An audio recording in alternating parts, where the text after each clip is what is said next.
கண்ணு ரெண்டும் வீச்சருவா, கிட்டத்துல யார் வருவா? குட்டம் பொறிஞ்சா கொள்ளையடிச்சா ஒத்தையில மோதிடுவா.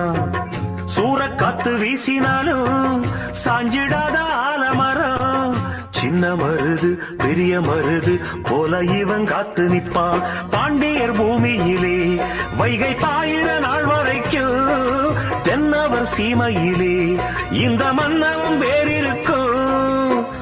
பொதுவாய குலமும் தான் பிறந்த முக்குலமும் போற்றி புகழ்ந்து பாட்டு படிக்கும் பாளையத்து காரனடி. சந்திரனன கூப்பிடுங்க தாலாட்டு பாட, சூரியன கூப்பிடுங்க சோறாக்கி போட. சந்திரன கூப்பிடுங்க தாலாட்டு பாட, சூரியன கூப்பிடுங்க சோறாக்கி போட.